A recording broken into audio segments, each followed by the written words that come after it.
मेरे मुंह से इसलिए झूठ लगेगी कि आपको मेरे मुंह से सुनने की आदत नहीं है, लेकिन जिसकी मुंह से सुनने की आदत दुनिया की सारी कौमों की यूनिवर्सिटियों को है, और जिसकी मुंह से सुनने के बाद उसके पढ़ाने के तरीकों को भी और उसके लिखने के तरीकों को भी सीखने के लिए लोग उसे प्रोफेसर के तौर पर बुलाते हैं और क्रिएटिविटी उसकी मुंह से सुनते हैं, उस खातून को हमने आज अपने दरमियान नॉवल के एक चैप्टर के हिस्से को पढ़ने को इसलिए बुलाया कि मैं आज भी इस तकरीब में और इस गैदरिंग में एक खुशी शेयर करना चाहती हूँ उनकी इजाज़त के बगैर, और वो ये कि उनके नया नॉवल अमेरिकन ब्रैट अभी हाल ही में अभी और इसकी पहली कॉपी इनके पास है जो हम देख सक रहे हैं। हम मुबारकबाद देते हैं कि इसको मुल्की प्रेस ने वहाँ से छापा, अमेरिका से छापा है और हम तक भी पहुँचेगा, हम सब पढ़ेंगे।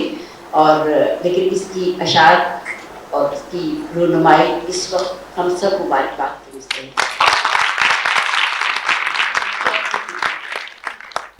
ये नॉवल जो है अमेरिकन ब्रैट, ये क्रोएटर्स की डिसेंडेंट है। पता नहीं किस किस ने क्रोएटर्स पढ़ा है, मगर उस किताब में गुजरात से बैलगाड़ी में बैठ के एक जंगल वाला खानदान लाहौर पहुंच जाता है और 2 सदी गुजार कर उसी खानदान की एक 16 साल की बच्ची या एक जहाज में बैठकर अमेरिका जा रही है। तो ये मैं सीन यहाँ से पढ़ती हूँ जब भी वो अमेरिका जाने वाली है, उसका खानदान उसे छोड़ने आया है, उसकी दोस्तें उसे छोड़ने आई हैं, और ये भी जाहिर करता है कि हमारी बच्चियाँ कितनी मासूम होती हैं, वाकई फूल की तरह होती हैं। और खैर जब 4 साल अमेरिका रह के काफ़ी बदल जाती हैं। तो एक दिन उसकी माँ के साथ बड़ा झगड़ा होता है और माँ उससे कहती है you become an American brat, तो उस जरिए इसका ये नाम होता है। अब मैं ये पढ़ लूँगी आपको। At a little after 2 o'clock, a stately cavalcade of 9 cars drove out of the gates of the Jinwala residence. Firoza sat snugly between her grandmothers in the Toyota, covering their heads with their saris, stroking Firoza's arms and thighs. The 2 old women prayed for her safety during her dangerous voyage to America. Sudden tears welled in Firoza's eyes. She brushed them away impatiently. It wouldn't do to have swollen eyes at the airport. She looked out of the window to divert her attention, and all at once it struck her that she was going away from Lahore, from the sights and sounds and the fragrances that were so dear to her, from the people she loved and had taken for granted. Her vision grew inward and in a strange, dreamlike way expanded to accommodate a kaleidoscope of images of the entire city. The sky was still a deep, translucent blue, and in the telescoped collage of her inside, the sun's amber light nestled on the brown waters of the shallow Ravi and glowed on the marble domes and minarets of the Badshai Mosque. The brand new tree-lined boulevards and palatial bungalows, the ancient Mughal fort and the ancient mausoleums floated radiant in Firoza's multidimensional vision. It was her city, a lushly green and luminous city, and she would miss it. Firoza felt the warmth of the sun nestled on the back of her head. But there were many splendid cities beneath the same caressing sun, and she wanted to look at them. Many new faces in the teeming world she wished to know and love as much as she loved her classmates and her family. Firoza shut her eyes and recited the ancient prayers from the Avastha that her grandmothers had taught her, her heart already in a tumult of nostalgia and fantastic anticipation. A little clutch of schoolgirls from the convent of the Sacred Heart was already waiting at the airport. They held delicate strings of pearly jasmine buds that curiously matched their own aura of pristine innocence. They clung together, shy smiles twitching on their lips and in their eyes, leaning on each other as if each was incapable of walking by herself. The little bunch, a unified entity. They were all holding on to each other in some way, touching, fiddling with clothes, adjusting their dupattas, pushing back and smoothing stray wisps of dark hair. With bird-like cries, they welcomed Firoza and absorbed her into their collective midst as soon as she got out of the car, their slender fingers with painted tips fluttering above her head like beige butterflies, missing her fine hair as they hung the jasmine garlands on her. They giggled nervously, remembering to restrain that improper merriment, aware of the eyes attracted like magnets to their sheltered youth, and to the wealth that burnished so much unattainable loveliness. Every short while, one or the other would exclaim, "Hi," or a shout, "Allah," and let escape a peal of quickly constrained laughter. Everyone could tell their talk was full of wicked mischief and laughter. They spoke in Urdu, with the odd word or sentence in English tossed in so naturally it blended with the rhythm and consonants of Urdu.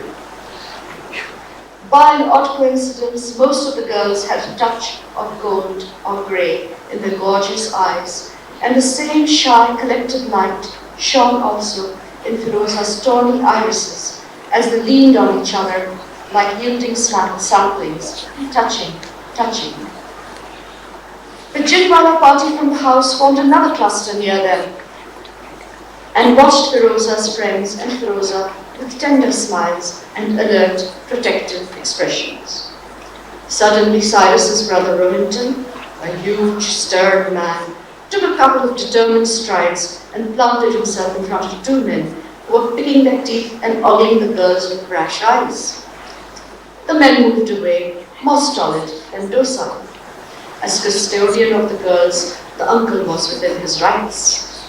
Next, Rohinton and Behram stalked a wide circle around the girls, demarcating perimeters. Their austere, threatening glowers peremptorily dispersed the oglers and loafers. Arms akimbo, massive chest thrust out, Premi also stood guard.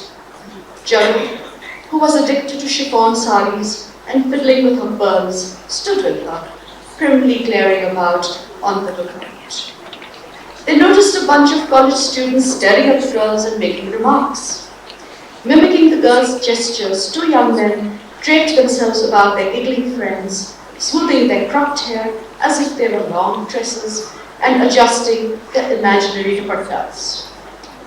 One of them placed a finger on his cheek and simpered, "Hi, oh mainu bahut ke dekha si." The aunts marched up to them. "You shamelesses, besharam. You have mothers and sisters? Go stare at them."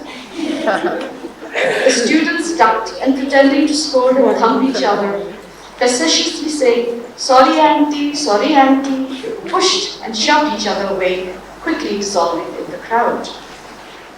They were all grouped in a huge hall, with bunches of people gathered around, departing in like orbiting satellites.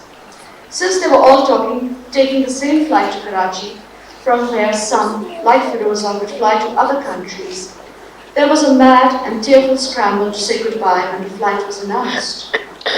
The girls' hands reached out, reluctant to let Firoza go, pulling away, giving the impression of stretched, elastic bodies being torn apart.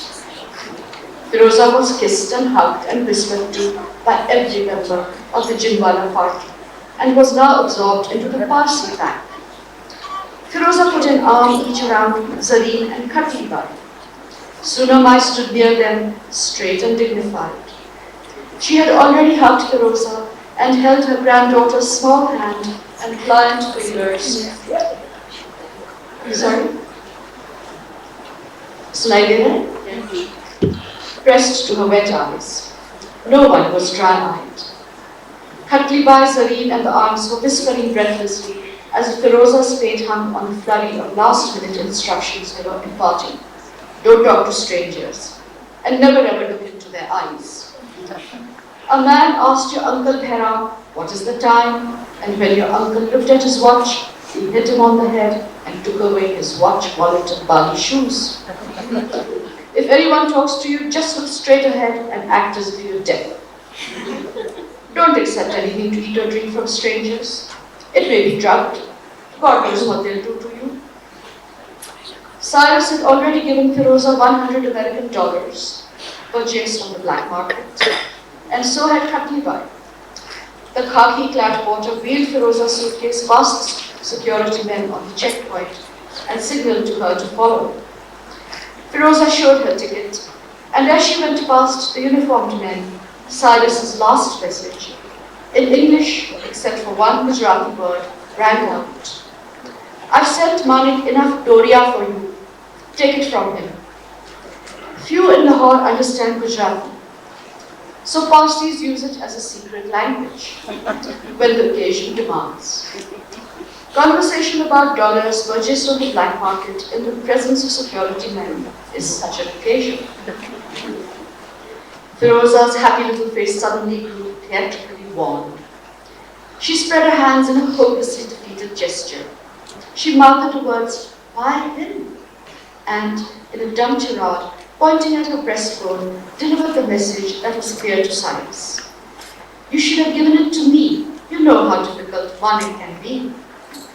Cyrus made a sheepish and contrite face. Other passengers were crowding behind her. Weighted down with hand luggage and travel documents, Firoza was pushed away, frantically waving goodbye. So that's what I wanted to read. But just to tell you कि भाई हमारे मुल्ला भी कुछ कम नहीं है। जब इस लड़की ने शादी का डिसीजन लिया कि मैं किसी गैर मर्जी से करती हूँ, तो ये लोग जो खत इन लड़कियों पे लिखते हैं, वो मैं आपको पर्सनल, ये नोटिस भेजी जाती है जो पारसी लड़कियाँ गैर मर्जी से शादी करती हैं, बॉम्बे में, दिल्ली में, लाहौर में, जहाँ भी। Please note that according to the Parsi Zoroastrian religious beliefs, precepts, tenets, doctrines, holy scriptures, customs and traditions, once a Parsi Zoroastrian marries a non-Zoroastrian, he or she is deemed to have renounced the faith and ceases to be a Parsi Zoroastrian.